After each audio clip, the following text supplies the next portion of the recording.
The NFL is pushing the boundaries of the league with games in Europe and Brazil, which means it's only a matter of time before they add expansion teams. When they do, they need to put franchises in Toronto and St. Louis first. American football!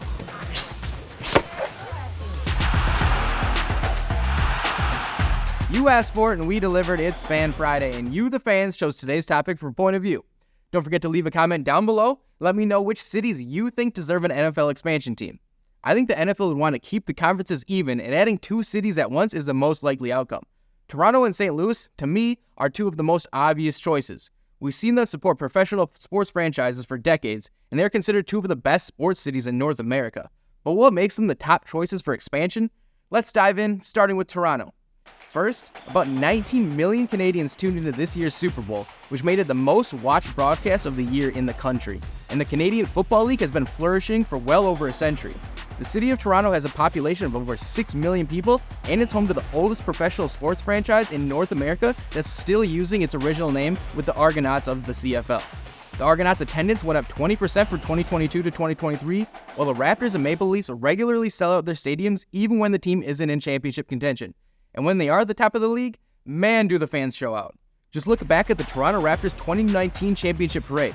That's a true sports city that would absolutely support an NFL franchise of their own. They already show support to the Buffalo Bills and have hosted 6 of their regular season games in the 2000s while averaging nearly 50,000 people in attendance each game. And that's for a team that isn't even in their own country. And if you're concerned that adding a team to Toronto would take away from the Buffalo's fan base, the Sabres and Maple Leafs seem to be doing just fine, and Bills Mafia is one of the craziest fan base in sports. They can handle it easily.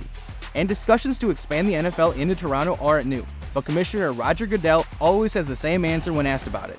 He has always said Toronto would be a prime city for a new franchise, but in 2020, he said, quote, "A stadium that is up to NFL standards is going to be a certain requirement. That is going to be an important element that's going to have to be focused on. It's not enough to just have a great city, which you have," end quote.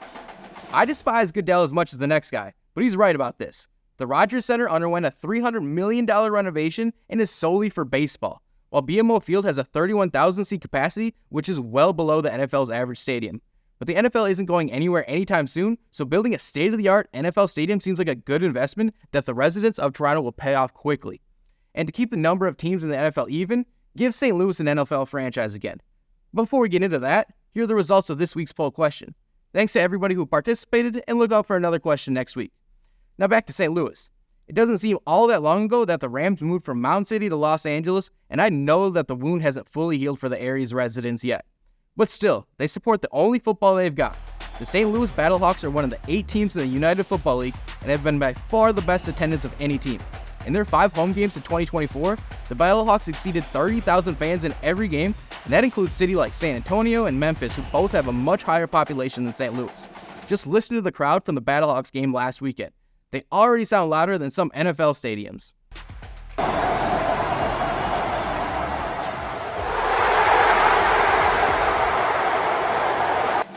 And St. Louis doesn't have the same issue with the stadium that Toronto has.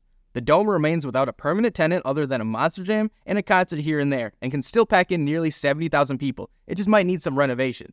They just need an owner who won't betray the fans the way Stan Kroenke did. I know he's still enemy number 1 in St. Louis, but I think that could fuel a great rivalry should the city get a team again. And that's the last part to address here. If the NFL were to expand into St. Louis and Toronto, how do you split it up? It's impossible to do it evenly with 34 teams, but if you can create new rivalries between the Bills and the Toronto-based team, as well as the LA Rams and the St. Louis-based team, that could set up for more expansion in the future, and 36 teams is way more easily divided into even divisions. But baby steps, let's get to 34 first. And with the initiatives that NFL has been pushing recently in London, Germany, and Brazil, I don't think we'll have to wait long to see what their expansion plan will be. But to me, the choices are easy. Get Canada involved in the NFL, and right the wrongs done to the fans in St. Louis. But for now, Toronto has no choice but to continue to support Buffalo and the ongoing changes to the franchise. For more on what's next for the Bills, check out this past episode of Point of View. Enjoy the weekend, and we hope to find you here again next week.